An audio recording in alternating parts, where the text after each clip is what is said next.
Hey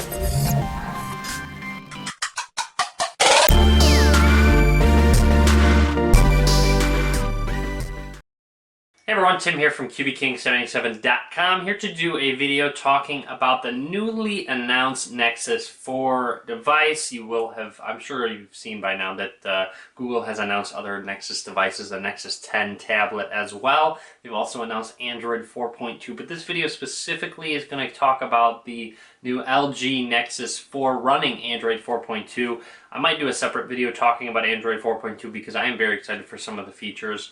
Or I might just wait and just do a full review of Android 4.2 on one of my phones once it is released. But in regards to the Nexus 4, it is planning to be released on, you could buy it on November 13th, unlocked from the Google Play Store. You have two variants, 8GB and 16GB. The 8GB is $299, the 16GB is $349. So you got $300 and $350 for two unlocked devices, off contract, obviously. The Nexus 4 really reminds me of the Samsung Galaxy Nexus. It seems like it's just a step up from the Galaxy Nexus. Design-wise, it looks very similar. You have less of a curved design on the Nexus 4. The Galaxy Nexus did have a bit of a curve to it. On the Nexus 4, the back is completely flat. I'll post pictures on this video so you guys can check it out for yourself. On the Galaxy Nexus, the headphone jack was on the bottom. On the Nexus 4, the headphone jack is on the top. Anyways, in regards to the Nexus 4, Nexus phones don't generally sell very well from what I've heard and what I've been told. I was actually at the Sprint store the other day talking to one of the representatives, and I was talking to him, and he said that he just started working there about 3 months ago, and he prefers Nexus devices. He likes the stock Android experience. But from what he's heard from various people, they all ask him, oh, why would you get the Nexus? Why wouldn't you get the S3? Etc., etc. It seems like the general public, vast majority of them, don't necessarily look at a Galaxy Nexus or a Nexus device as one of the high-end devices or something that they would want.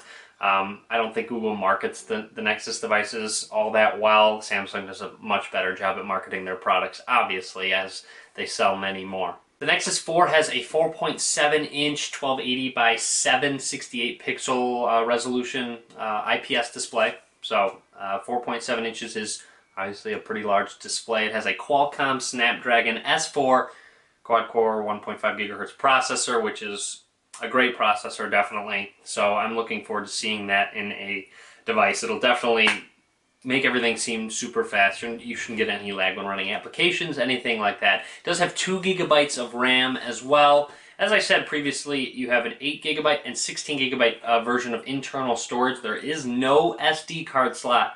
So 16 GB, the most storage you can get in this phone, which is a bit unfortunate. I don't know why they don't make, if they're only going to have internal storage, why they don't make devices with larger capacities. But I believe the reason Google does not have an SD card slot is basically what they have said is that it's too complicated for the user.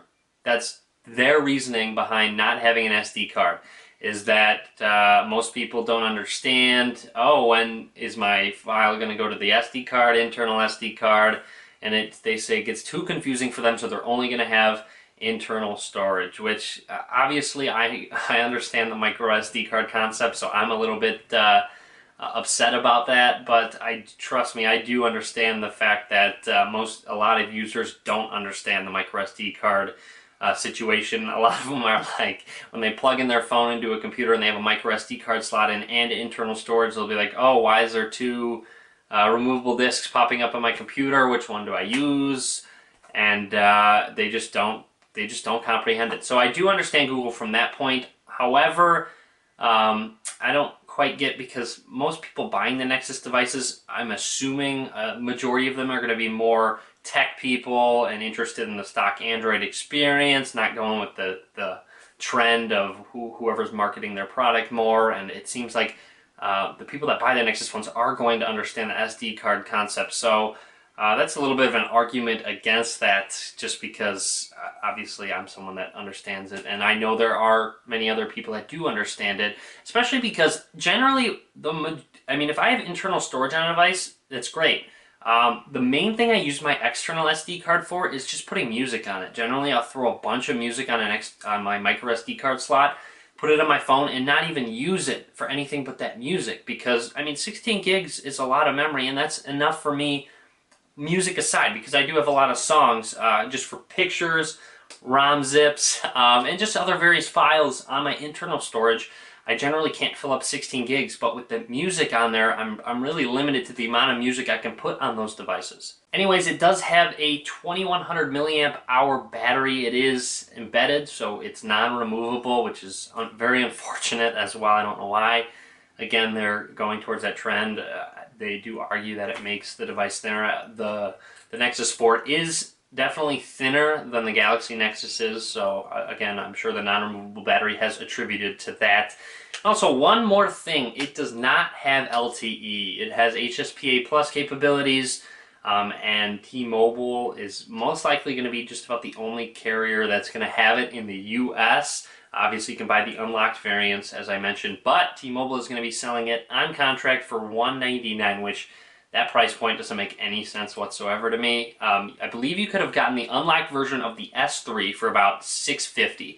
I haven't double checked that, but it was somewhere around there. The S3 was selling for about $650, and I mean, you've gotten unlocked Nexus 4 for about $350 for the 16 gigabyte variant and the 16 gigabyte variant. So I mean, that's a $300 price difference between those, which is huge. I mean, I don't even understand how Google is going to make any money off of this, selling this device at that price point, because obviously having a phone off contract for $300, $350 is insanely cheap. So that's something to keep in mind. That's one of the big things to keep in mind when thinking about purchasing a Nexus 4. But as I said, it does not have LTE, so it doesn't have the radio in it. So my guess is it's not going to come to Sprint, it's not going to come to Verizon, it's not going to come to AT&T.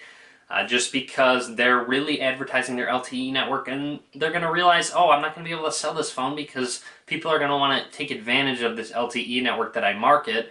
And if I have a phone that's top of the line phone, but it doesn't have that LTE capability, people are going to be like, no, I'm going to go with the S3, the Note 2, HTC One X, any of those various other Android phones, just because it has that LTE capability, even an iPhone. An unlocked iPhone was about, I think it's like $850 right now off contract or unlocked, an unlocked iPhone. So if you think about it, you got a Nexus 4 at $350, iPhone 5 at $850. There's a huge price difference there, and the lack of the LTE radio has definitely saved Google some money, and obviously LG some money as well with manufacturing this product. So I mean, it is unfortunate they didn't include that LTE radio. However, they definitely have their reasons for it. Expect the Nexus 4 to be more of a popular device at international markets, as a lot of them do not have LTE. They use HSPA Plus, just like T-Mobile uses.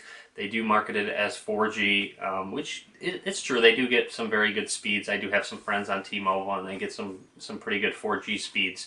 So again, it has made T-Mobile a little bit more desirable. I mean, I would definitely consider T-Mobile if they have the Nexus 4, but again, I'm stuck in a contract with Sprint, so I don't have to worry about that now.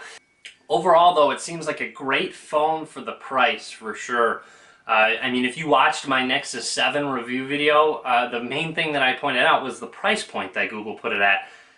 Even with just the top of the line, I mean, it has the top of the line specs with that very nice display, nice processor, 2 gigabytes of RAM.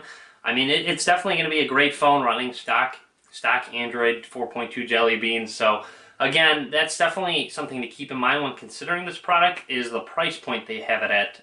Again, it's very cheap. And as I was mentioning with T-Mobile, with the price differences, you would think it would be, I was thinking maybe $100 on contract or something like that. You might be better off just buying the unlocked variant of it, just for resale value at that. I mean, if you're going to spend $200 on contract or $300 off contract with an unlocked variant, that's just a bit of a price difference. I don't understand why T-Mobile has decided to sell it at $200 on contract when it's only a $350 device unlocked. So again, be sure to weigh in. But anyways, that's just about everything I did want to cover. I do want to get your thoughts on it. Definitely be sure to leave a comment. Be sure to subscribe to me, as well as I'll be doing future videos on other various stuff. So be sure to click that subscribe button. You can follow me on Facebook, Twitter, and Google+. All links will be in the description of the video below. As always, thanks for watching. Be sure to give this video a thumbs up.